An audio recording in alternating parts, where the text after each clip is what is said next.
E poi devo dire che sono particolarmente contento che Enrico Rava sia venuto qui non a suonare, perché è troppo facile dire a Enrico Rava vieni a fare un concerto, no? Va da sé. Infatti molti credevano che ci fosse un concerto oggi, no? Ma cosa suonate tu Enrico Rava? Suoniamo parole in realtà, no? Quindi, perché devo dirvi la verità, diciamo subito questa cosa. Enrico Rava, oltre ad essere un grande trombettista, eccetera, eccetera, eccetera, che ha segnato la storia del jazz contemporaneo, che la sta segnando e la segnerà ancora a lungo, mi auguro, è cosa, vi assicuro, non così comune. Io nel mio piccolo ho frequentato anche il mondo della musica, lo frequento un po', è rara, è una persona intelligente, colta, preparata, che non parla solo di musica e di qualche altra cosa, come fanno spesso i musicisti. È una persona che guarda il mondo, riflette sul mondo, legge tantissimo, è una persona con cui ho il piacere oggi di poter dialogare sul tema del festival, che è la meraviglia, ma la meraviglia evidentemente declinata in questo caso in rapporto alla pratica, per cui Enrico Rava è uno dei protagonisti assoluti, la pratica del jazz. Infatti il nostro incontro si intitola, abbiamo dato questo titolo, mi è venuto in mente, mi sembrava carino, Sulle ali del jazz. Io avevo anche aggiunto poi l'hanno tolto perché era troppo lungo, ma era un po' un gioco di parole, sulle ali del jazz, comodamente scomodi, perché il jazz è una musica anche scomoda, però la sua scomodità ci piace tanto, a lui soprattutto, ma non di meno a me. E allora vediamo di capire, io proverò a provocarlo su alcune questioni. Però, prima di tediarvi con le mie elucubrazioni, vorrei leggere un passo di un libro che dovete comprare quando uscite da questo incontro. C'è la rivendita libri, ho visto, subito, libro di Enrico Rava, uscito da non tanto tempo, da poco, per Feltrinelli. Il titolo è Incontri con musicisti straordinari, la storia del mio jazz. Io lui lo conosco da un po' di anni, ma devo dire che questo libro mi ha fatto entrare nel suo mondo ancora più concretamente, e vi leggo queste poche righe da cui vorrei cominciare. Sono poche righe tratte da un capitoletto che si intitola Pagine sonore. Dice Enrico Rava, sta parlando di uno dei suoi grandi amori della letteratura, che è anche uno dei miei grandi amori, questo, devo dire sono d'accordo su quasi tutto quello che scrive, che non è poi così bello, perché delle volte sarebbe anche meglio, come dire, essere in disaccordo per animare il dialogo, però sta parlando di Proust. No, sapete che è Proust, immagino. Dice, con Proust il discorso si fa particolarmente interessante se si esamina il meccanismo narrativo. Infatti, anche se ciò può apparire paradossale, il suo incedere di Proust è vicinissimo a quello dell'improvvisazione jazz. Qui Enrico Rava stabilisce una relazione che mi trova perfettamente concorde tra la scrittura di Proust e il jazz e la scrittura estemporanea del jazzista. Vediamo un po'. Che altro non è il jazz, dice Rava, che una concatenazione di idee, di frammenti di memoria che portano, a partire da una piccola frase e attraverso un gioco di riferimenti, a toccare le aree più disparate per giungere a un punto a volte molto lontano da quello di partenza. Così come Proust, da una fragranza o da un colore, ci trasporta nei meandri della sua memoria, per poi magari arrivare in modo sublime a riflessioni sull'arte, sulla malattia e sull'amore. Ed è per questo, bella questa chiusura, che mi sento di poter definire Marcel Proust il primo e unico scrittore jazz. Qui capite bene, e lui poi prende anche posizioni in modo molto preciso, capite bene che questo tipo di affermazioni potrebbero suonare strane. In genere siamo abituati a vedere accomunate le scritture di Kerouac, Ginsberg, no? La Beat Generation, Charlie Parker, il jazz. Ecco, Enrico Rava dice molto chiaramente nei suoi libri, perché non c'è solo questo, scusate, vi consiglio anche, che è più un'intervista ma merita, perché poi c'è anche un disco allegato di chicche, di inediti, molto bello. Note necessarie, edito non da Feltrinelli ma da Minimum Fax, un libro precedente, che è stato fatto con Alberto Riva, che l'ha intervistato. Ecco, quindi 2 libri. E dicevo, normalmente tutti accomunano quel tipo di scrittura al jazz come dire, modalità di rapportarsi al mondo e alla vita. Invece lui dice no, Proust è un narratore jazzista. Ecco, io cercherei di fargli dire adesso, che lasci parlare lui chiaramente, un po', già erano molto chiare queste righe, ma di sviluppare un po' questo discorso. In che senso la concatenazione di idee che ci porta da un punto di partenza a punti d'arrivo insospettabili, inarrivabili, logicamente non conseguenti in modo immediato, da altre parti, insomma, cos'è che nel jazz appunto rende anche il jazz in fondo un racconto. Sono pagine molto belle dove lui dice spesso che lui intende la musica quando improvvisa, no? Come un raccontare una storia, no? Ci sono altri musicisti che invece sono più attenti all'esibizione della tecnica, a far percepire all'ascoltatore la capacità di fare cose sempre più vicine all'impossibile, no? Invece qui la questione è quella di raccontare una storia, che è una cosa molto bella, credo che c'entri molto con quella che un filosofo chiamerebbe l'essenza del jazz, no? Ecco, lo inviterei a divagare un po' liberamente su questo aspetto. Sì, perché in primo luogo vorrei dire una cosa, che c'è una gran confusione sul significato di improvvisazione, che tra l'altro è una parola che io accetto relativamente, perché l'improvvisazione non esiste. No? L'improvvisazione cosa vuol dire? Che uno da nulla improvvisa? No, non è così.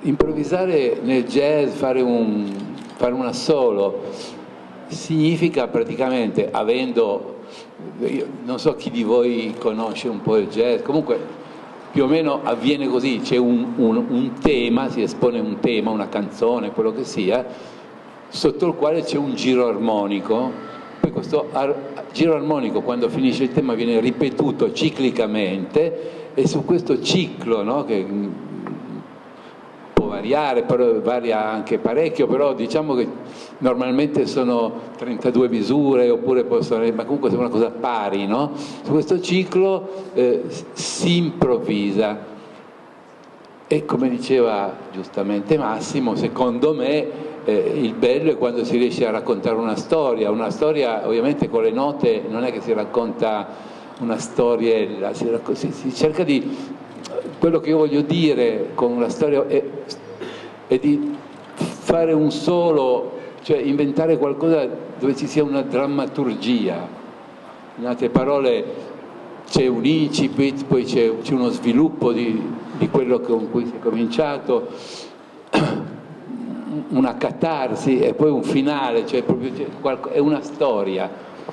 Io adesso dico l'incipit, però potrebbe anche essere il contrario, uno può partire di brutto e poi, cioè, ognuno racconta la storia che vuole, però funziona come quando si parla, cioè quando noi parliamo non è che improvvisiamo, stiamo parlando, c'è una grammatica, una sintassi, un soggetto, un complemento oggetto, dei verbi, una consecutio tempo, c'è tutta una serie di cose, di regole che ci sono anche nella musica, e che quando si improvvisa in un brano di jazz si usano anche dei luoghi comuni, così come noi parlando usiamo delle frasi che sono state dette 10.000 volte, però dipende da come le mettiamo insieme. Quindi nell'improvvisazione jazzistica avviene così, come quando si parla.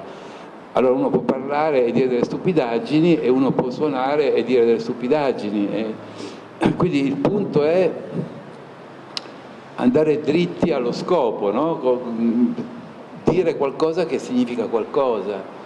E in questo senso, poiché appunto non ci sono le parole che aiutano a decifrare esattamente quello che uno vuol dire, in questo senso quello che conta moltissimo è, secondo me, la drammaturgia della storia che uno racconta. Per esempio, l'esempio che io faccio sempre, anche quando faccio dei seminari, che non ne faccio mai peraltro, però ogni anno faccio quei 3 giorni a Siena, un esempio per me proprio fantastico e anche molto chiaro, è un disco di Miles Davis che si intitola My Funny Valentine, che è un live del, credo, 65, no? 66, dove Miles suona per l'appunto questa canzoncina che è My Funny Valentine, che è una canzoncina per innamorati di Peinè, tipo una cosa così, e che lui trasforma invece in una cosa drammatica.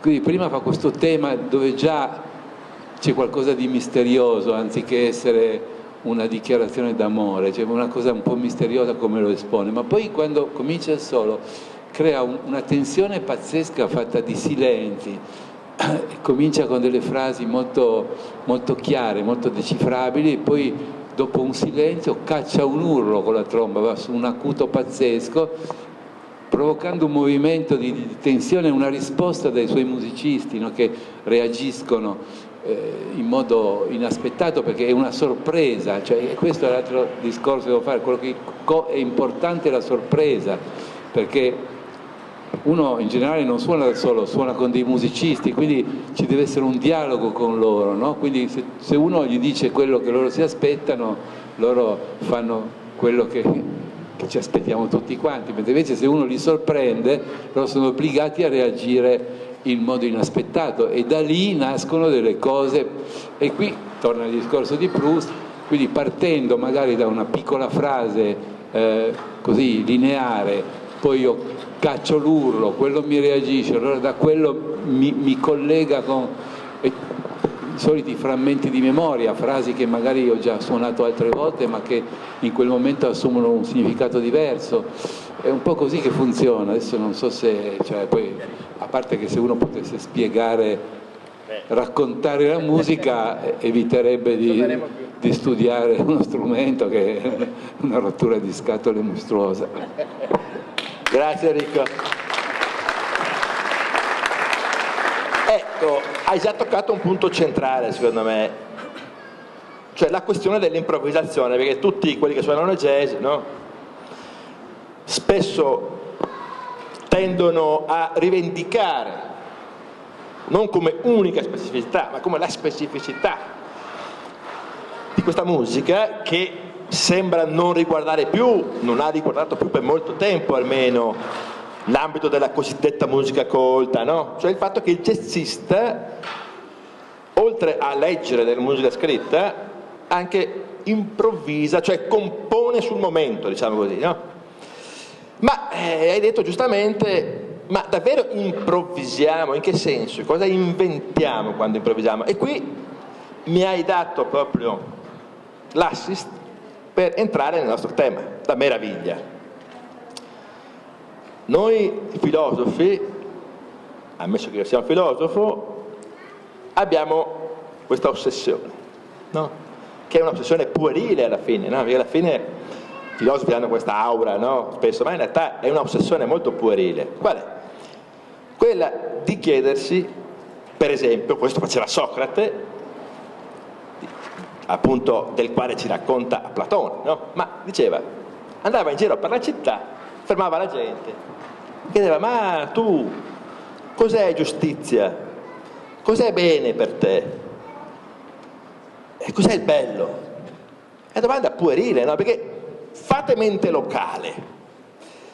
Poi dice, il filosofo si chiede che cos'è, in greco dicono il tiesti, che cos'è? La domanda della filosofia, che poi da un certo punto di vista potrebbe essere una domanda stupidissima, perché io dico, filosofo, mi chiedo, cos'è un divano? Sono sul divano e mi chiedo cos'è il divano. Ma brutto stupido, già lo riconosci come un divano? Sai benissimo cos'è un divano, se no non potresti neppure nominarlo, no? Quando dici cos'è un divano, si presuppone che tu sappia cos'è il divano, però ti chiedi cos'è un divano. Allora, cerchiamo di capire, allora, perché il filosofo si chiede cos'è un divano? Cos'è una cosa che in qualche modo sa già? Perché sennò non potrebbe neppure farsi la domanda. Ecco il punto, qui è il punto di partenza della filosofia, cioè quella che si chiama il Taumazein, la meraviglia, che poi non è la meraviglia beota di chi dice, oh, un albero, che bello, non è la meraviglia, è una meraviglia intrisa di sconcerto, di inquietudine, di terrore anche. Perché il filosofo appunto si meraviglia? E qui vengo alla tua questione. Tu hai detto giustamente, alla fine del tuo discorso, che il jazzista, se è un grande jazzista, mentre suona, pur non inventando nulla ex nihilo, dal nulla, sarebbe bene che provocasse meraviglia, che destasse stupore, che non facesse cose prevedibili. Allora, anche lui, come il filosofo, si trova davanti a questa questione. Ha a che fare con frasi, con regole che tutti conoscono, quelli che suonano con lui, che bene o male applica. E allora, perché cerca la meraviglia e può provocare meraviglia da una cosa banale, scontata, da un luogo comune, dicevi, da una doxa, direbbero i filosofi, no? Opinio communis, l'opinione comune, doxa. Il filosofo si meraviglia perché, io la dico in modo molto semplificato, perché pur riconoscendo che questo è un divano, è come se, la dico in forma semplice, è come se in qualche modo, per un qualche motivo, questo divano apparisse ai suoi occhi, questo luogo comune, questa frase potrebbe essere, come qualcosa che non è solo un divano. Cioè è come se mi venisse da dire, ma sono certo che questa cosa che ho davanti è semplicemente quello che io concepisco, intendo quando penso al divano. Allora, quella frase appunto che tutti conosciamo, quel pattern che si usa su quel giro armonico, è davvero solo quello che sappiamo nel momento in cui lo studiamo, lo impariamo, lo assimiliamo? O può diventare qualcos'altro? Cioè dirci, io non sono solo questo pattern, questa frase che tu già conosci, sono qualcos'altro. Ecco che allora il mondo, fatto di cose che tutti conosciamo, banali, note, scontate, può diventare oggetto di meraviglia. Allora io dico così, forse quello del filosofo e quello del jazzista sono sguardi in qualche misura obliqui sul mondo, perché lo sguardo dritto vede solo il significato, ma il significato è mortifero, è statico. Il divano è un divano, ha una sua definizione, è quello, per tutti. Ci intendiamo quando parliamo normalmente, ma c'è qualcuno che a un certo punto in questo divano non vede semplicemente un divano. Questo è il punto. Proust, da cose banali, da fatti della Madeleine, tutti sapete, no? Facciamo tutti ogni giorno, facciamo colazione, imbeviamo il biscottino nel tè, niente di particolare. Però quella cosa lì non è più solo quella cosa lì. Allora il jazzista improvvisa, non lo so, sono d'accordo anch'io, usa materiali che fanno parte della doxa, della opinione comune che tutti conoscono. Però se è un grande jazzista come il filosofo, se è un vero filosofo, riesce a farti vedere, a farti capire nel caso della filosofia, e a farti sentire nel caso della musica, che quella frase lì non è solo quella frase lì, che direbbe, scusate se devo fare la mia parte di filosofo anche, no? È come se accadesse quello che diceva a prescindere dalla fede che abbiamo, questa è la citazione unica possibile, che diceva Gesù. Gesù diceva: il mio regno non è di questo mondo. Ma non è che parlasse di un mondo che sta da qualche altra parte, che sta sopra le nuvole, che sta come quello della pubblicità Lavazza, no? No, non è un altro mondo. Il mio regno non è di questo mondo. Allora, io credo che il jazz e la filosofia, se sono tali veramente, ci fanno vedere che le cose di questo mondo non sono solo di questo mondo. Allora io credo che solo se partiamo da questa idea di meraviglia possiamo capire perché effettivamente il jazzista può portarci per vie che non sono prevedibili se è un vero jazzista, perché se seguisse l'ordine logico normale, da quella cosa lì dovrebbe conseguire quell'altra cosa quasi necessariamente, secondo un principio di causalità, per cui se accendi il fuoco ci sarà il caldo, no? Non c'è altra possibilità. No, da quella cosa lì possono scaturire mille altre cose che la logica comune non ti consentirebbe di far scaturire da quel primo evento. Allora io credo che davvero, e qui sono d'accordo, e questa è la meraviglia del jazz, la meraviglia che talvolta per fortuna capita quando si suona con gli altri, dove elementi già noti riescono a farci vivere qualcosa che non conosciamo, ma non c'è nulla di misterioso. Le cose che conosciamo appaiono in una nuova luce. E allora ti chiedo, altra domanda, a partire se questo si trova, spero, mi auguro, non lo so, concordi, allora mi chiedo, davvero allora bisognerebbe sul serio non parlare più di improvvisazione, perché l'improvvisazione potrebbe essere quello che noi intendiamo veramente per improvvisazione, scaturire dalla semplice esecuzione di un tema. Chet Baker che fa My Funny Valentine, prima di fare da solo già sta reinventando quella frase comune, non serve che faccia la sua, se lo fa è meglio e ci piace, ma ci sta già facendo vedere che questo mondo non è questo mondo, no? Allora ti chiedo di dirci un po', secondo te, nel panorama musicale che tu hai vissuto in molte sue fasi, nella sua storia, cioè come tu vivi negli altri musicisti questo tipo di prospettiva, questo tipo di sguardo obliquo sulle cose, e cos'è che ti fa capire che un musicista invece magari procede per uno sguardo rettilineo, diritto, che poi, ecco, quali sono gli elementi nella tua esperienza che ti indicano questa possibile meraviglia? Beh, torno a parlare di libri per un secondo, no?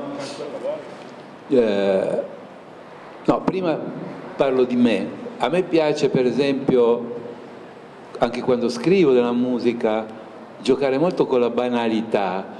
Mi piace molto scrivere, non so, un tema proprio leggibilissimo, però poi magari gli do una piccola sterzatina, cambio una piccola regola del gioco, e allora tutto ciò che sembrava banale di colpo lo si vede da un altro angolo e forza, è come uno che vada tranquillamente in macchina distrattamente su una via che sembra dritta per i prossimi 200 km, invece di colpo, senza che c'è una curva a gomito, e questo è quello che, tra parentesi, chiunque di voi guidi la macchina sa che nel momento che succede l'imprevisto guidando, a meno che uno sia completamente rincoglionito, ha una reazione a volte inaspettata. Uno dice: ma come ho fatto ad avere dei riflessi così rapidi, come faccio ad aver trovato questa soluzione?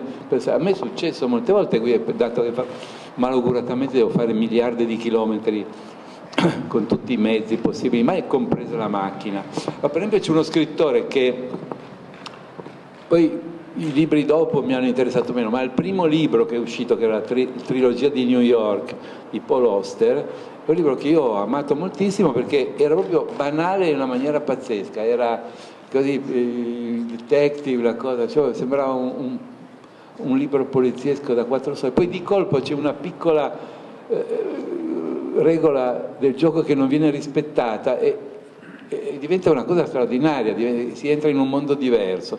Questo è quello che a me piace fare ed è quello comunque che mi piace quando lo fanno gli altri. Infatti i musicisti che io amo sono musicisti che da un lato sono molto chiari, perché uno come Miles Davis o come Chet Baker o come Rollins, Monk, tutti questi musicisti, Billie Holiday, sono chiarissimi, è chiarissimo quello che fanno, però poi c'è quella punta dove si cambia la faccenda e allora c'è la curva a gomito inaspettata e da lì si entra in un mondo straordinario, cosa che non mi danno i musicisti anche super tecnici, super bravi, non so, il Wynton Marsalis della situazione, che io stimo moltissimo in quanto cioè io amo chiunque faccia bene il suo lavoro, tanto per cominciare, ho una stima assoluta per chi fa benissimo il proprio lavoro, anche perché purtroppo da molti anni a questa parte pochi fanno bene il proprio lavoro. Allora, se arriva un idraulico a casa mia che mi fa bene un lavoro, cosa che purtroppo non succede mai, ma se succedesse io avrei un'ammirazione come per Charlie Parker, hai capito? Oppure vedo un pilota di Formula 1 o uno, non so, un fabbro, cioè chiunque faccia benissimo la sua cosa ha la mia ammirazione totale. In questo senso Wynton Marsalis, che suona la tromba come nessuno mai prima dal punto di vista tecnico, io mi metto sull'attenti e assolutamente lo ammiro senza remore, però non mi commuove, non mi emoziona perché io so già cosa succederà, so che se suona il tal pezzo farà la tal cosa, so che i musicisti che suonano lui reagiranno in un certo modo, non mi aspetto nient'altro, mi aspetto di vedere uno che fa benissimo una cosa, così come se andassi al circo e vedo uno che solleva 300 kg con un braccio, è la stessa emozione, cioè nulla, è così, ammirazione per la capacità, no?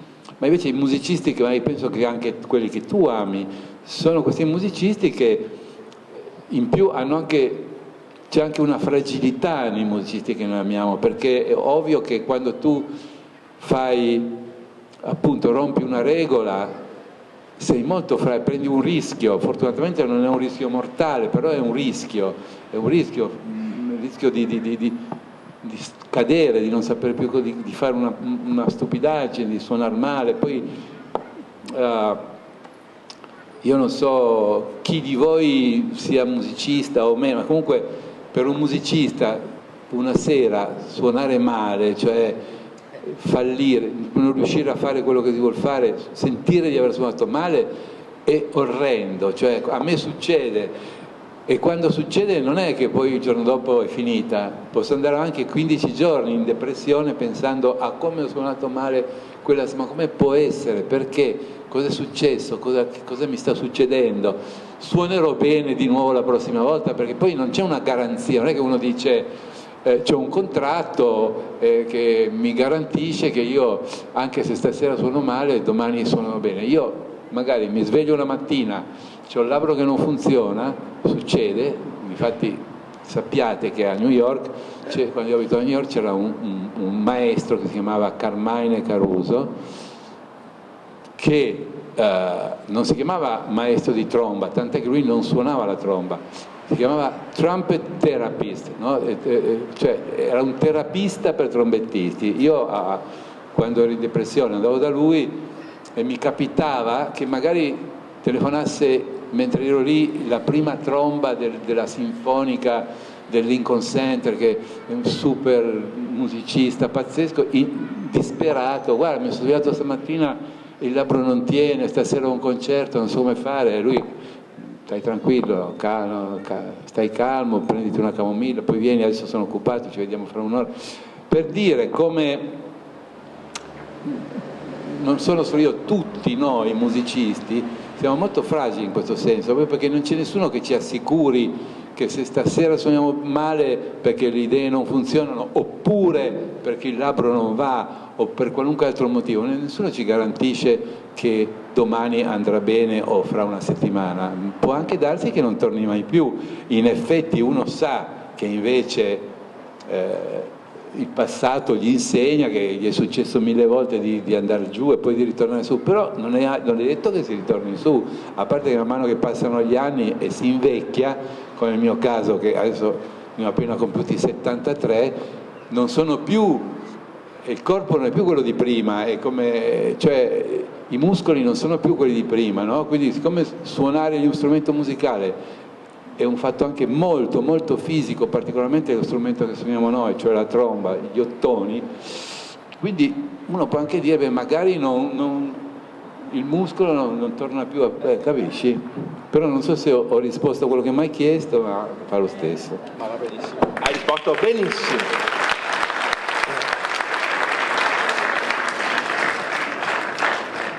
Ti volevo fare un'altra domanda un po' più così personale, però penso che a me interessa, perché in fondo è un'altra esperienza di meraviglia che hai fatto nella tua vita.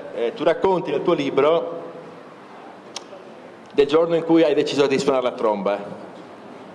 Avevi visto un concerto di Miles Davis, perché prima suonavi il trombone. Più o meno. Ecco, però poi dici anche nel libro che è uno strumento infernale la tromba, io lo so bene. È uno strumento che anch'io per esempio per un po' di anni ho suonato il sassofono, no? Perché ho avuto una crisi mistica, poi vi racconto questo piccolo aneddoto, tanto anche se mi sputtana, ma poi non è uno sputtanamento. Quando io avevo conosciuto appunto il mitico Rava, che in un seminario così mi aveva dato molti spunti, mi aveva incoraggiato, tutto quanto. Dopo un po' di tempo, non so, ho avuto anche io una crisi così, ho detto ma la tromba è un casino qua, io sento di essere un sassofonista in verità, perché il sax farei delle cose che nella tromba non sono capace, è impossibile. E ho preso il sax e poi un giorno ci siamo visti e ho detto guarda che suono il sax. E sei pazzo così. No, ma guarda che cazzo fai il sax, suoni la tromba, devi... E io per 2 o 3 anni ho suonato il sax, ho fatto anche i miei concertini col sax e vi dico, dopo 3 mesi già suonavo in concerto il sax, senza nessun problema. Dopo, un giorno, giuro, non te l'ho mai detto forse, un giorno capita, io ormai suonavo il sax, ho detto quanto, convintissimo, mi ricordo, ho sognato Enrico Rava che si incazzava come una iena, tu sei pazzo, sbagli tutto nella vita, devi suonare la tromba così. Io la mattina dopo, tanto è stato forte questo sogno, ho messo via il sax e non l'ho più toccato, sono tornato alla tromba. Non so se ho fatto bene, ho fatto male, ma non ha importanza, per dire che la tromba è uno strumento che può provocare dei problemi in chi la suona. Ecco, però tu hai scelto di suonare la tromba, no? Ascoltando Miles. Ecco, io credo che ci sia, quello che dicevi della fragilità torna, nella difficoltà che ha la tromba, in fondo, rispetto ad altri strumenti, anche qualcosa che in fondo ci respinge ma anche ci attrae, no? Credo che la tromba, anche se ci sono musicisti che la suonano come se suonassero un flauto, però in fondo credo che, e in questo Miles Davis credo che sia stato un caso particolarmente significativo, no? La tromba è uno strumento che proprio per le sue difficoltà, per la sua, come dire, improprietà musicale, alla fine, perché se uno non sa, ma la tromba è fatta in modo strano, cioè le posizioni, tutte irrazionali, non ha nessun senso logico. Ma non credi che allora questo sia un elemento, non so se per te è stato questo anche, ma la difficoltà, l'ostacolo, che poi implica una fragilità in chi deve superare l'ostacolo, no? Il riconoscimento di una fragilità, dei propri limiti, no? In fondo. Quei limiti che il jazzista un tempo passato si è sognato di poter eliminare, no? Molti jazzisti si sono immaginati di poterli eliminare, invece ecco, questo senso del limite, dell'ostacolo, della difficoltà, secondo te entra in gioco nell'alimentare l'immaginazione, la fantasia, la capacità di individuare percorsi imprevedibili, inauditi, e di quindi offrire, come dire, vie di questo mondo che la normalità di questo mondo difficilmente si fa vedere. Ecco, l'ostacolo, la difficoltà della tromba in te, che ruolo hanno avuto? Hai detto una cosa giustissima, è una sfida, di colpo uno non può sopportare il fatto di non riuscire a fare questa cosa, per cui diventa una sfida cercare di farla il meglio possibile. Per esempio c'è uno strumento molto simile alla tromba, che voi forse conoscerete, che è il flicorno, Flugelhorn, il flicorno, che ha la campana più grossa e ha un suono bellissimo, morbido. Difatti molti trombettisti cioè ha il suono, questo flicorno, che tutti noi trombettisti vorremmo riuscire ad avere con la tromba e non ci riusciamo.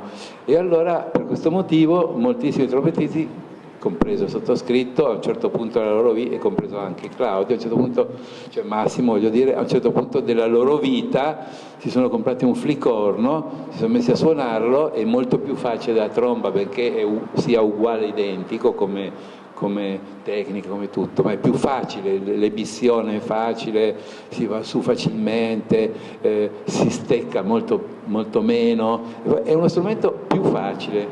Quindi tutti a un certo punto ci hanno comprati un flicorno, lo abbiamo suonato ben contenti, però poi a un certo punto chissà perché lo abbiamo mollato e siamo tornati alla tromba, perché è una sfida, è con quello che io voglio riuscire ad avere quel suono, è con quello che io voglio riuscire a non fare le stecche, e invece continuo a farle alla mia veneranda età, ma continuerò perché voglio cercare. È una sfida, è come, non so, è come uno che vuole battere il record mondiale dei 100 metri, o come uno che, cioè c'è proprio è una difficoltà che poi dipende, perché per esempio Massimo, lui è molto modesto, però per quanto riguarda la sua abilità da musicista, ma io da sempre, da quando l'ho conosciuto, che aveva, non so, 20 anni, quanti ne ha, 19, l'ho sempre invidiato per una cosa: lui ha una facilità, ma veramente una facilità fisica per lo strumento, perché se io suonassi poco come suona lui, cioè lui praticamente, io suono molto, suono tutti i giorni, faccio 1000 concerti, lui suona poco perché ha le cose più importanti da fare, ma però non si dice, però quando magari non suona da un bel po', ma va a fare un concerto, riesce a suonare senza problemi immensi, cosa che normalmente i trombettisti, io per esempio non ho questa facilità fisica per lo strumento. Se io sto, non so, 3 giorni senza suonare, senza toccare lo strumento, e vado a fare un concerto, faccio delle figure orrende. Difatti non succede che io non suoni per 3 giorni prima di fare un concerto. Quindi questo del sassofono è buffa, perché c'è un grande musicista americano che adesso comunque avrà un'ottantina d'anni, che si chiama Ira Sullivan, che suona da Dio la tromba e da Dio il sax tenore, è uno dei pochissimi che suona i 2 strumenti, oltre a Massimo Donà. E un giorno abbiamo suonato insieme a un festival e lui mi diceva che se lui non avesse suonato per esempio un paio di settimane il sax e poi avesse dovuto fare un concerto, ovviamente non avrebbe suonato al suo massimo, ma avrebbe suonato bene, senza problemi esagerati, mentre invece se stava, mettiamo, una settimana senza suonare la tromba, non era in grado di andare a fare un concerto, no? Quindi è uno strumento, come dicevi tu prima, secondo me è molto stimolante il fatto di cercare di riuscire a dominarlo, o se non proprio dominarlo, almeno a controllare un po'. E a parte che secondo me questa fragilità, diciamo, è anche alla base poi di questa difficoltà, è alla base e questa mancanza di magari di facilità fisica per lo strumento, è anche poi quello che aiuta a trovare la propria voce, il proprio discorso, perché per esempio Miles Davis, che è uno dei trombettisti più originali di tutta la storia del jazz, è uno che non aveva facilità, per esempio, perché ai suoi tempi, quando lui ha cominciato a suonare, c'erano dei trombettisti, Dizzy Gillespie, Fez Navarro, per non parlare di quelli di prima, Roy Eldridge, che suonavano 100 volte più di lui. Quindi lui quando era ragazzino voleva accoppiare Dizzy Gillespie, che è uno che suonava sui sovracuti, eccetera, e non ci è mai riuscito. Però in questo suo tentativo gli è uscito fuori una cosa che è assolutamente unica, così come anche lo stesso Chet Baker. Difatti diceva Paul Bley, questo è un grande pianista, che i nostri limiti sono poi quelli che fanno sì che si crei la nostra personalità originale, perché se noi non avessimo questi limiti, se io per esempio... No, non voglio parlare di me. Se Miles fosse riuscito a suonare come Gillespie, avrebbe suonato come Gillespie. C'è gente che sa, io conosco dei musicisti eccezionali che sanno imitare tutti, no?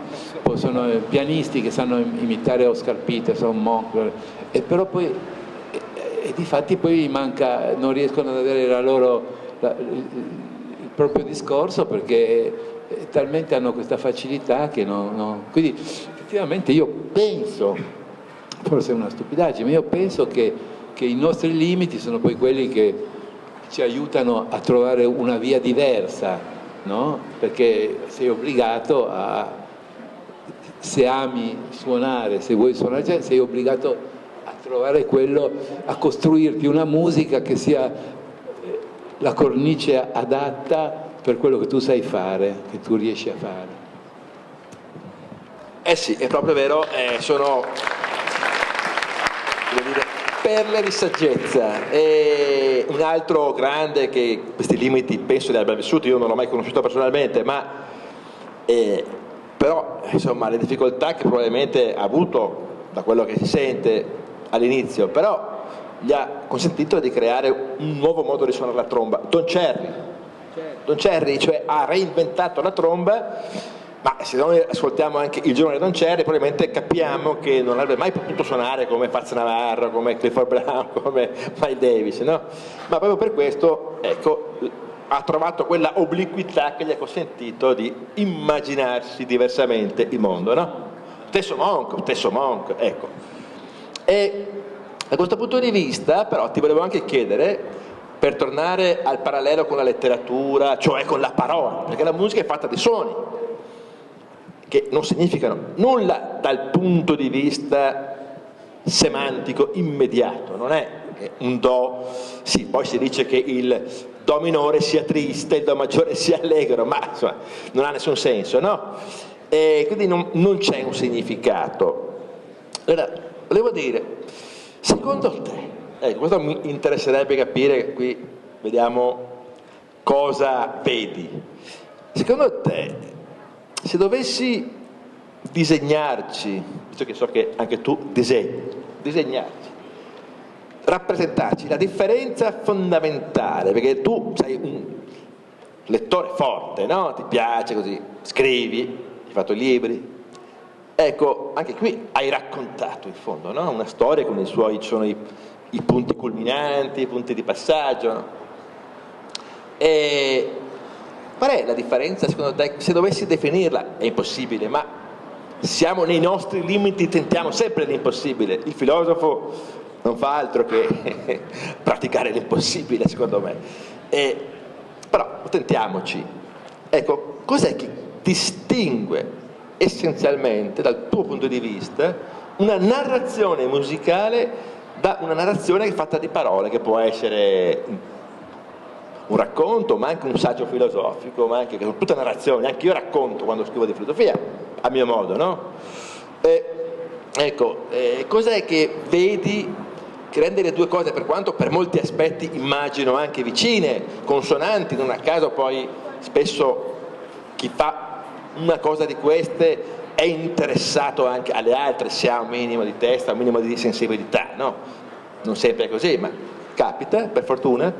Ecco, cos'è che tu vedi che rende irriducibile l'esperienza del fatto musicale che tu hai vissuto e che continui a vivere, rispetto ad altre esperienze che pur pratichi?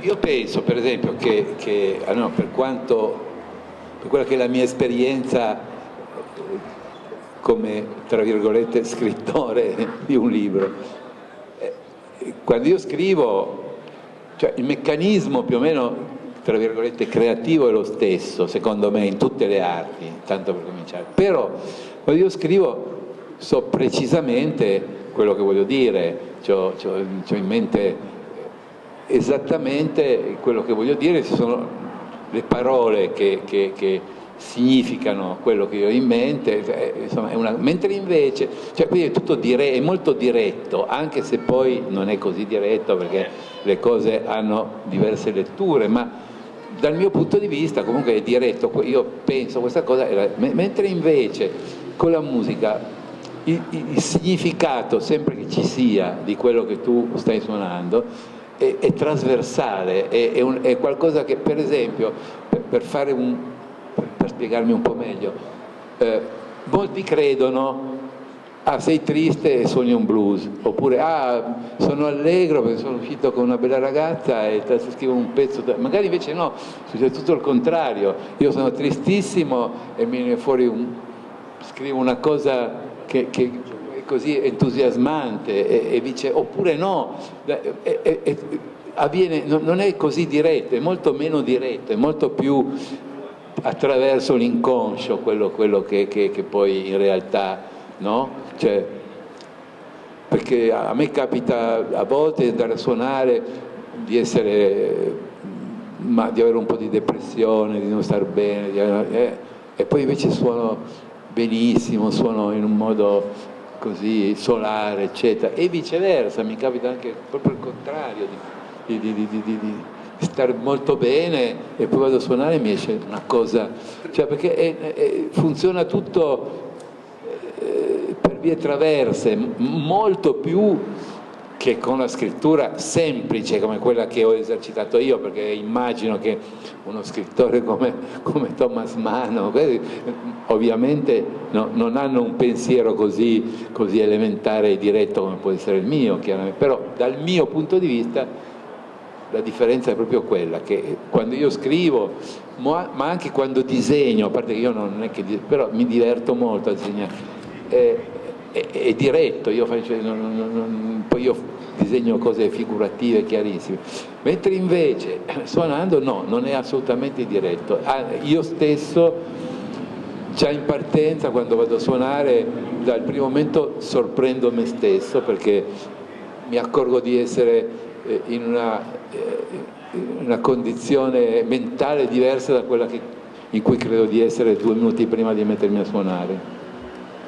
Bello questo, perché in fondo hai detto, nel tuo modo, quello che io dal punto di vista filosofico direi così: in fondo la musica, rispetto ad altre forme di rappresentazione, di scrittura, di narrazione, è quella che più di tutte ci fa fare esperienza, adesso la dico così in modo brutale, della inspiegabilità, della inconoscibilità di quello che spieghiamo e conosciamo sempre. Ripeto, non disegna un mondo a parte, ci fa fare esperienza di quella che io chiamo la contraddizione, no? In fondo tu hai detto: posso essere triste, posso pensare di voler fare una cosa, poi mi viene fuori una completamente diversa, no? Cioè, allora, come dire, rispetto all'intenzione, l'intenzione è quella che più di tutte ci fa fare questa esperienza, cioè della contraddittorietà dell'intenzione, perché se l'intenzione dice A, forse, ma l'azzardo così, forse la riuscita di questa intenzione sta nel suo riuscire a manifestarsi come non A. Allora sì, hai fatto qualcosa che merita, e tu stesso dicevi, sei sorpreso, sei meravigliato per primo, il musicista si meraviglia. Ecco, io credo, almeno parlo per il mio linguaggio filosofico, che in fondo anche lì, se è buona filosofia, ma anche la narrazione, se è grande narrazione, credo che in fondo miri a diventare da ultimo musica, a, come dire, trasfigurare la rigidità dei significati che utilizziamo, di cui è fatta la narrazione, a farne diventare non un significato più importante, ma proprio a, come dire, rendere insignificanti quei significati. In verità, io almeno questo lo vivo, quando scrivo un saggio così, sì, ho delle idee, sono mosso da delle intuizioni, delle convinzioni, però mi rendo conto che quando il mio lavoro funziona anche di scrittore di filosofia, quando mi accorgo che scrivendo alla fine non sono più io a scrivere, ma la cosa che sta venendo fuori mi meraviglia sempre di più, mi sorprende sempre di più, e alla fine capisco che allora, certo, io spero che ci sia una logica, un'argomentazione che tiene, tutto, però alla fine, se funzionerà, non sarà per la logica che io saprò metterci, per l'esperienza, per lo studio, per tutto, ma sarà perché questa logica non è sufficiente, e quindi da ultimo non è sufficiente a spiegare quello che sono riuscito a fare, è qualcos'altro. Quindi anch'io che scrivo con le parole, spesso mi trovo nella situazione, facendo le due cose, in cui mi trovo quando capita che suonando avverto questo tipo di, come dire, esperienza, e la riconosco. La stessa cosa. In fondo forse io credo che, ecco, se volessimo dire, non credi che l'educazione musicale, che in Italia è scarsissima in Italia, no? Si sa niente di musica, a scuola non si fa assolutamente, si fa il flautino dolce, vabbè, non si fa. Al di là di tutto, che sarebbe giusto conoscere la storia della musica, al di là di anche conoscere i rudimenti, no? Dell'armonia, però al di là di questo sarebbe, credo, utile anche perché forse potrebbe spingere un po' tutti, un po' di più almeno, a tentare di capire che, come dire, c'è una possibilità che abita, che è custodita anche in tutte le altre forme di linguaggio che non sono musicali. Quindi forse la funzione, se volessimo dire così, pedagogica della musica, credo sia quella di far capire che c'è un modo che anche le altre scritture potrebbero fare proprio, e quindi un modo che ci aiuterebbe forse a fare della nostra vita una occasione di meraviglia, come dire, non più così rara, ma di vivere in modo un po' meno monotono, un po' meno banale di quello che normalmente facciamo, no? Quindi ecco, credo che la musica sia in qualche misura, abbia questa funzione di modello, di esempio, di archetipo rispetto a tutte le altre forme di linguaggio. E non a caso c'è un grande pittore del Novecento che a un certo punto fa dei quadri che si intitolano Suono giallo, no? Quindi, cioè, dove l'elemento musicale irrompe con una potenza, come dire, in realtà tutte le cose che faccio dovrebbero essere musica, no? Ecco, tu come vedi anche questo fatto, come dovrebbe essere impostata l'educazione musicale per fare della musica un'occasione di meraviglia e non un'occasione di rottura di scatole, come è spesso la scuola in tutte le sue dimensioni, no? Cos'è che bisognerebbe fare in questo senso, se qualcosa si può fare? Beh, io non so se conosci, c'è un libro di molti anni fa, forse 20 anni fa, 30, di Jacques Attali sulla musica. Devo dire una cosa che io trovo assolutamente geniale, e non so se corrisponde alla realtà, però secondo me sì, e cioè che l'organizzazione della musica, no? Organizzare la musica con i musicisti, eccetera, ha sempre precorso l'organizzazione sociale, cioè l'organizzazione sociale praticamente è arrivata dopo l'organizzazione musicale. Per esempio,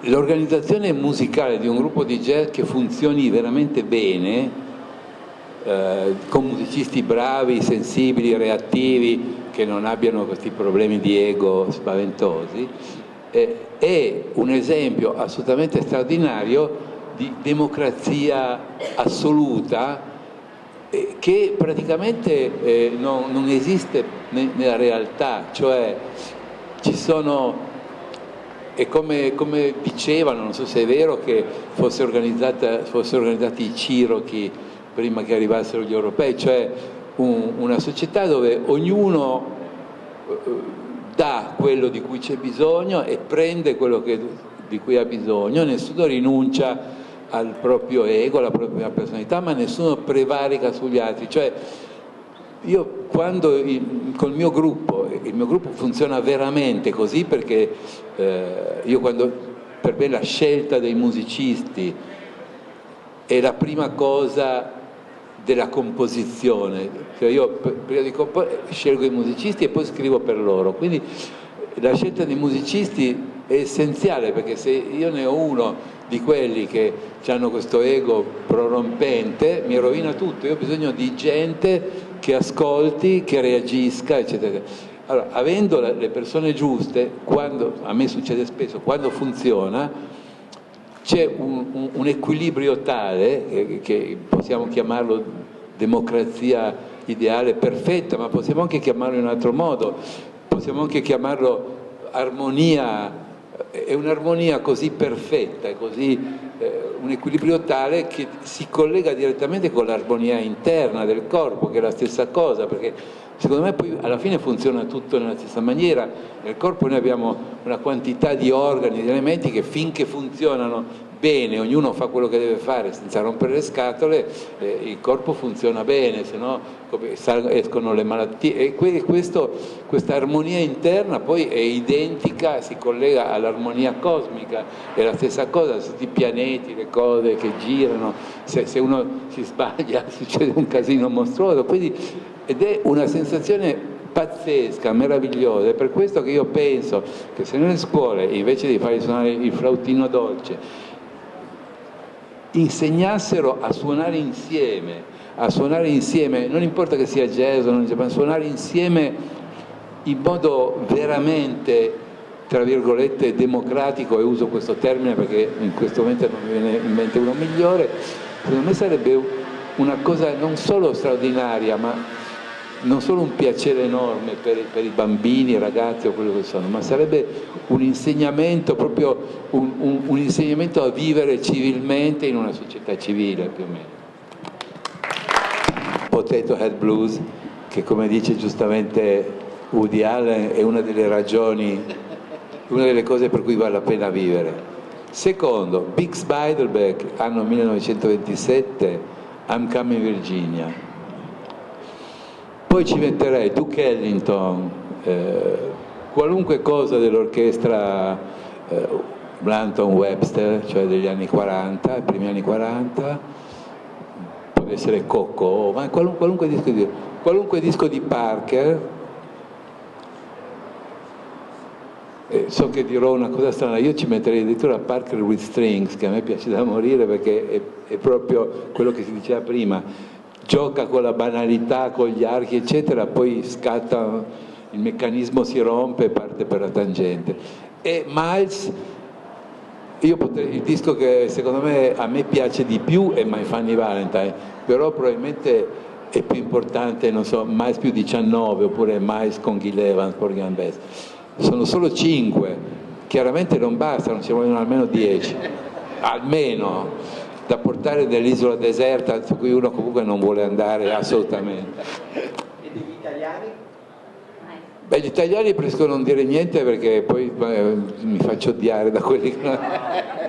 No, però posso dire che ci sono dei musicisti italiani straordinari oggi e ieri. C'è un musicista italiano che io adoro, ha 83 anni, quando posso lo chiamo a suonare con me, si chiama Dino Piana ed è il padre storico, proprio è uno dei padri storici del jazz moderno italiano.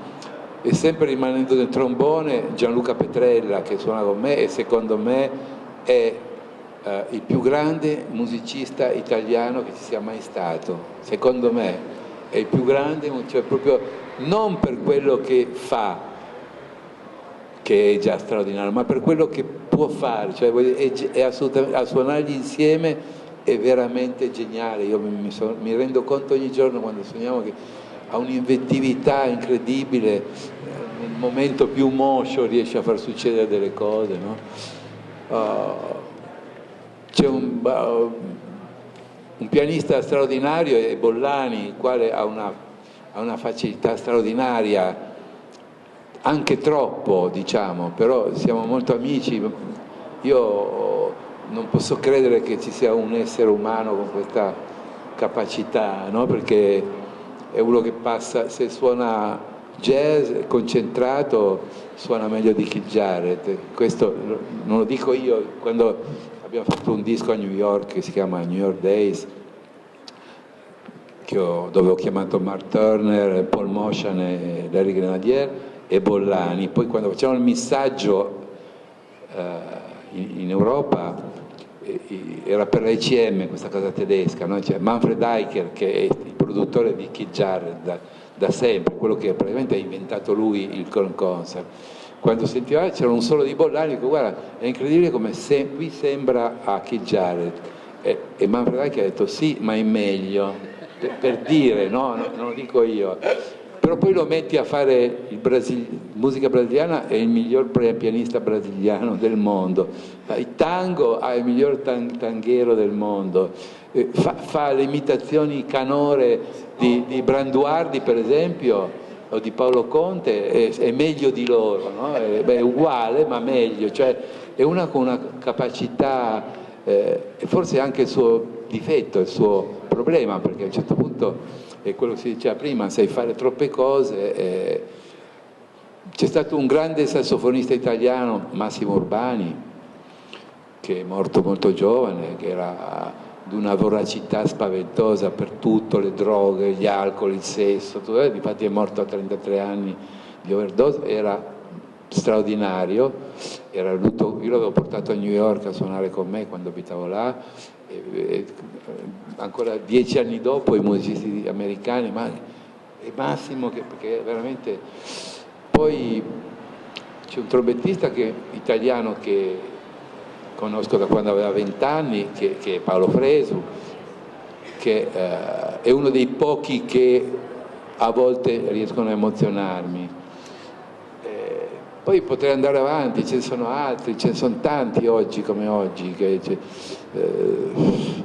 non fai come ha fatto Fresu nella sua Sardegna, i famosi 50 giorni del compleanno, tu potresti farli nelle Langhe?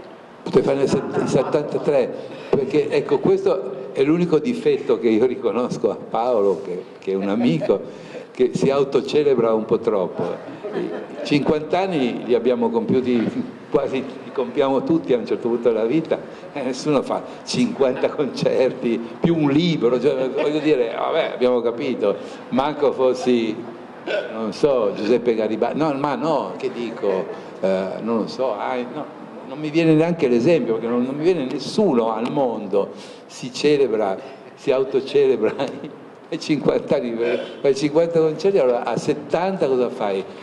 Fai, non lo so, quindi detto ciò, appunto, non mi sarebbe mai neanche saltato per la testa.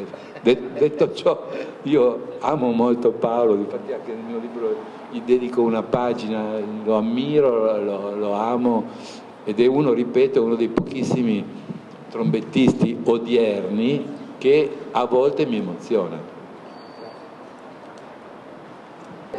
E salutiamo Enrico Rava per questo straordinario regalo che ci ha fatto.